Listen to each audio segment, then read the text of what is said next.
Welcome to today's episode, guys, where I'm here in East Dulwich with Ayush, who's aged 23, and he's purchased this 1 to 2 bed conversion, and he's going to show you how you can make £140,000 profit doing it. Let's go.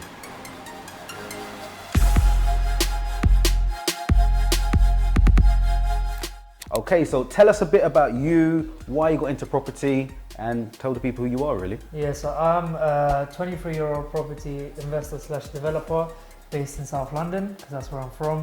I sort of got into property because I did a Master of Finance degree, but I didn't know what I wanted to do with it. Just stumbled across a YouTube video and then, yeah, just got hooked and then started my journey. Brilliant, good to hear. And this is your second project? This is my second project. In the space of how many months? It will be in December, it's a year. So ooh, it's good going for a year for someone that's relatively new. Yeah. Are you not put off by it? Put off by...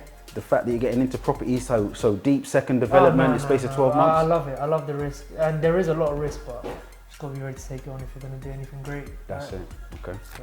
Tell us a bit about the risks that you think associated with it. When you're, even in conveyancing, you're still liable for so many costs, even if the deal falls through and it's not your fault. Like, it could be the seller's fault, but you still have to pay your legal costs and other things that may come up, floor plans, things like that.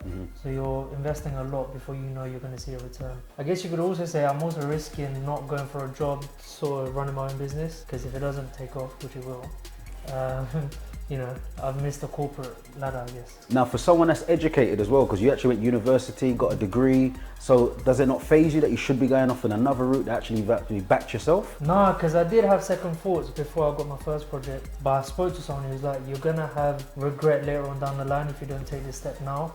Plus, I'm only 23, I've got years ahead of me, I hope. We'll just see how it goes. Good stuff. All right, so make sure you tune into him and tune into his channel. He's very active on socials. But more importantly, what everyone come for here today for is to find out about the property. Tell us about the plans. Cool, so this is a 1-bedroom flat originally in East Dulwich, which is a really nice area, high property prices. It's going to be the same strategy as my first one, so a 1 to 2 bed flat conversion. The kitchen is going to be literally in this room. So this was the lounge. It's going to be like an open plan sort of vibe. And then the original kitchen, which is kind of now the new master bedroom because it's so big, that's going to be the next bedroom. And why did you choose this area? To be fair, I look around South East London because I'm from South East London, so anywhere in South East, I'm sort of good to go. Okay. And this is quite a sought after part of South East London as well, isn't it? Yeah, East Dulwich, because there's a really nice college, I believe, East Dulwich College. It's a very like bougie sort of place. So who's your target market? Here will probably be like first time buyers, maybe a couple with a kid or something like that. Okay, and tell us, how did you go about purchasing this property? So how did you find it? Rightmove. So I was off the back of my first deal, sort of into the sale of that. I was looking for another deal. Did you wait for that to finish, or did you jump straight into building up a pipeline to get another one lined up? Yeah, because I didn't want a gap between my first and my second, so I wanted to go straight in. Love Obviously that. The conveyancing longed out, but yes. Yeah, Rightmove. I was looking for 1-bed flats over about 60 square meters, and then this one just came about. It was the first and only viewing, so it was really good. That I could build that relationship. So. And did you negotiate the price? Yeah, the price was on for 390. I purchased it for 360. So yeah, there was a lot of room for negotiation. I tell you what, let's jump into the numbers. So purchase price was 360. 360. Refurb, we're looking at about, I accounted for 36, but I had a contingency, so we're going into that. Be about 40 at the end of it, and then the GDV we're looking at very conservative, 505. That's some good numbers there, so a very healthy profit. And timescale wise, what are we looking at? We've probably got about 5 weeks left. We're looking to finish in mid-Jan 2024. So. And what's the exit plan with it? What are you looking to do? Sale. Yeah, I want to sell it. I want to build up my cash pot, and then I can start holding more assets. So a lot of people generally go to try and do the refinance and hold on to it. You're not at that stage yet. At the moment, you're focusing purely on flips. If the numbers are that good and I can refinance, I only leave in a certain amount of money, I will also look into that option. But right now, it's probably going to be a sale. Okay, cool. And let's talk about money. So to purchase this property, did you use your own money or investor finance? Investor finance. Why is that? Tell the people. To be fair, I had to raise about 200k now we're looking at for this deal, and I didn't have 200k sitting around, so I had to find investors, and then that's where like making content came into play. So I had to put myself out there as much as I could. Brilliant. Attract the right type of people, and yeah, it was a crazy journey, but we got there in the end. What now?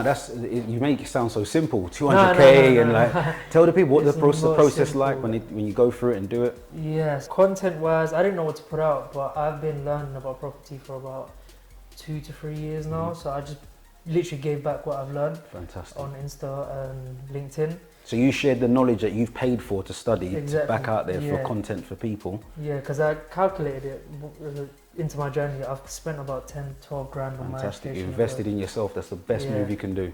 Yeah, and the ROI has been crazy, so I definitely recommend it to anyone who's looking. And then also I went to loads and loads and loads of networking events. Were they any good? Because sometimes they get a bit of slack where people go, they're nervous. Yeah. Is there real value in there and stuff like that? 100%, but I'd say go to more business ones than property ones, because property ones, you're going to find people like yourself who are trying to raise funds for their own projects. So that's why I went to business ones. And it's not like you're going to get an investor there on the day, because they've known you for the duration of like one conversation. No one's going to give you their money, but it's about connecting with them, and then they'll see you posting content, posting your journey, then they'll start to develop a trust towards you. So tell us a bit more about how you approach the whole networking event, because you made it sound so simple, but obviously going into it, networking, how do you tell us a bit more?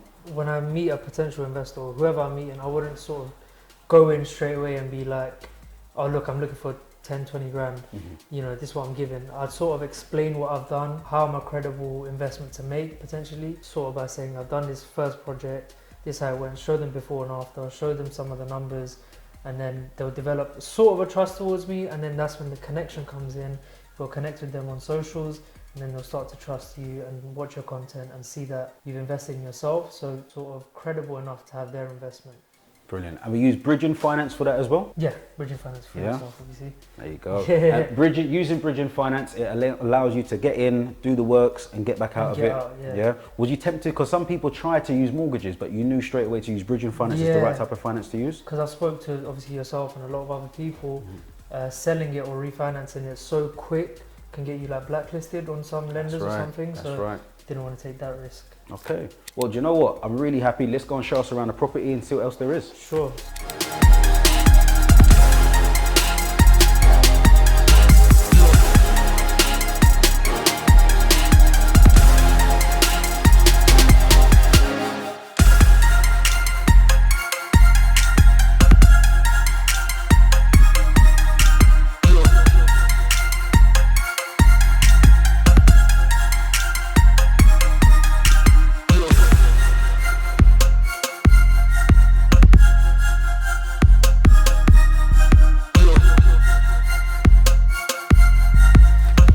A wrap for today, but guys, if you got some value, make sure you like, comment down below, because it's really important, because we are building a community of like-minded people that want to be involved in property and finance and succeed.